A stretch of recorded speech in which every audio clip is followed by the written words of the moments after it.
Hello students, welcome to the Income Tax Law and Practice class with me Adela Samuel, Head Department of Accounting and Finance.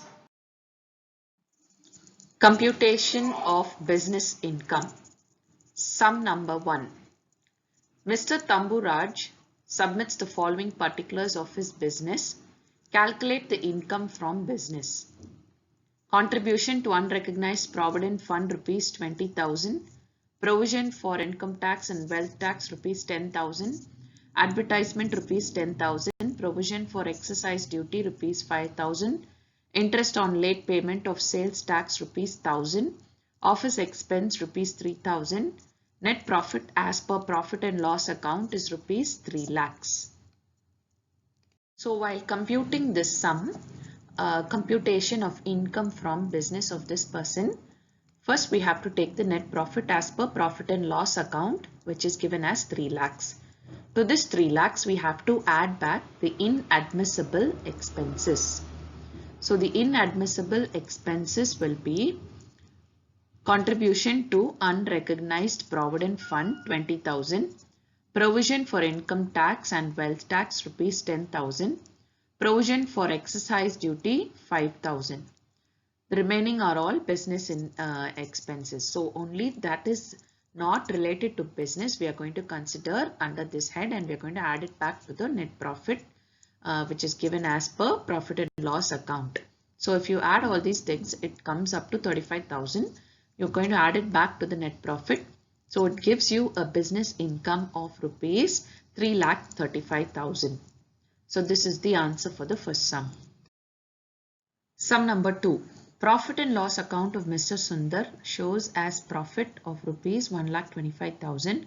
The opening and closing stock were valued at rupees 80,000 and 90,000 respectively.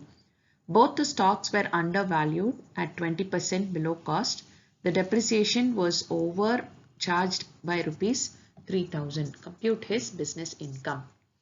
So since the undervaluation of opening stock increases the profit, we have to subtract it from the net profit, and the undervaluation of closing stock will decrease the profit. We have to add back this to the net profit. The third thing that they've given is depreciation. Excess depreciation has been charged, so it will reduce the profit. So we have to add back this to the profit. Now when we compute the gross total income of Mr. Sundar, we'll first take the net profit as per profit and loss account, which is 1,25,000. From this, we are going to add the inadmissible expenses.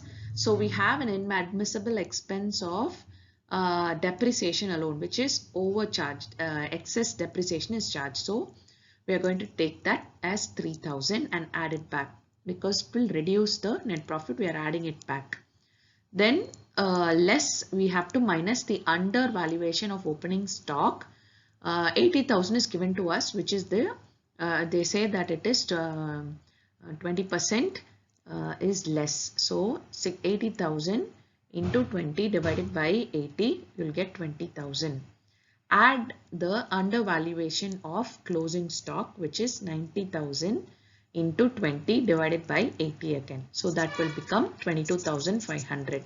So since it is undervaluation of opening stock and undervaluation of closing stock, we have to treat it like this and then take it to the outer column. So when you minus and add it back, you will get the exact business income, which comes up to 1,30,500. Sum number 3. From the following details, compute the taxable income under the head income from business. Profit before adjusting the following items is rupees 7 lakhs. So in this sum, they have given us the profit and loss before the net profit has been found out. So we have to consider in this sum only those expenses which is related to the business, and then we have to minus it from the profits, so that you will get the actual business income.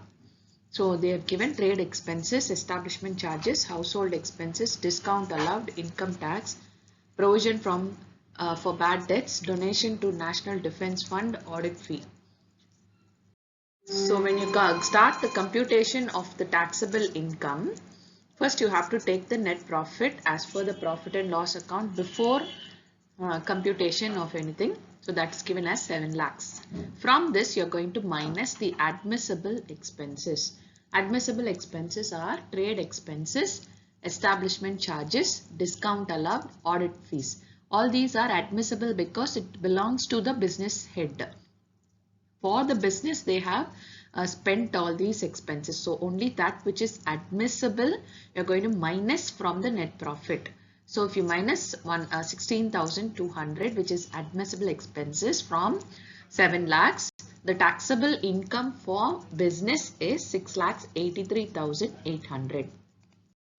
Sum number 4. The profit and loss account of Mr. Anand for the year ended 31/3/2020. Compute the business income.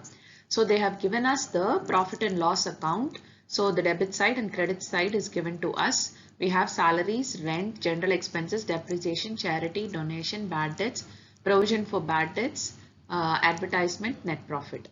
And in the credit side, we have profit, gross profit, rent received, short-term capital gain, and interest received. So now in this sum, we have to take the net profit from the sum which is given in the profit and loss account.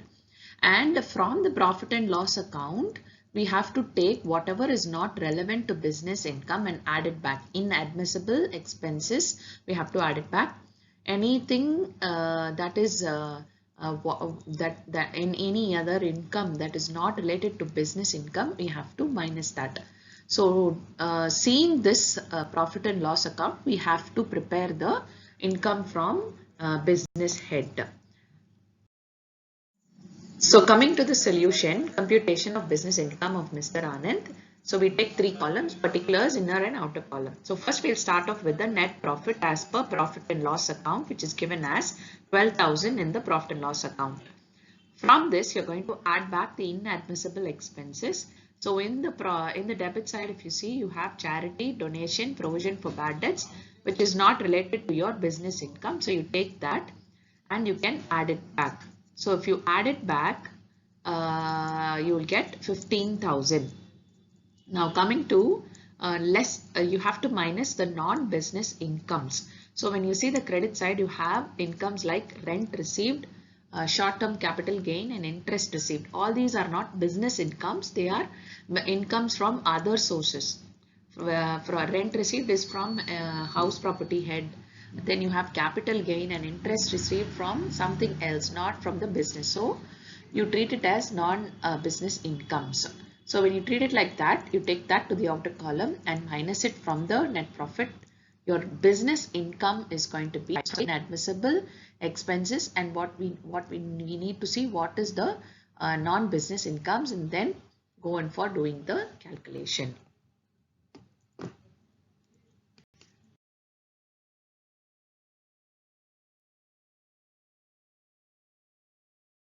Sum number 5. Compute the business income of Mr. Raman, whose profit and loss account is given below.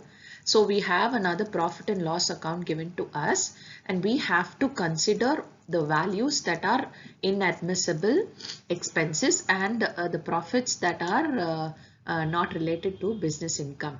So in the debit side, we have rent, household expenses, trade expenses, income tax, discount, advertising, fire insurance, gift to relative, donation, repairs, wealth tax, LIC, interest on capital, audit fee, postage, net profit. Net profit is given to us as 1,13,000. In the credit side, we have gross profit, dividend is given, and interest on government securities. So from these expenses, when we see itself, we can understand a few expenses which is not admissible or which is not business income. Like for example, you have household expenses. Obviously, it is not business income expenses. So you have to treat that as inadmissible expenses. Then you have income tax. Then you have gift to relative, donations, wealth tax. All these are LIC premium. All these are personal expenses, isn't it?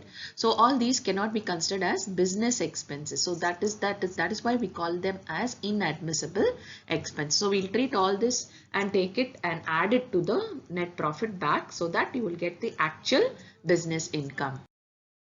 When you see the computation of business income of Mr. Raman, you have to open up, usually we open up 3 columns. Now we have net profit as per P&L account is 1,13,000.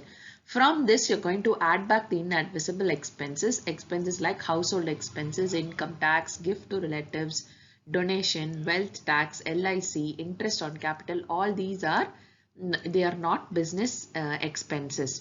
So you take that and you can add it back. So you are adding back 5,325. Now from this you can also minus the non-business income. So in the credit side, if you see, dividend is a non-business income, interest on government security, you're invested on something and you're getting income, it's not your own business income. So these incomes can be minused from the business income. So you take 6,740 as the non-business income, minus it. So the total business income will be 1,11,585. This will be the answer for the sum. Thank you students for patiently listening to this session. Please go through these sums again and again so that you'll be able to understand much more clearly how to work out those business income sums. We will also be dealing with a few more sums in the next class. So study well and all the best.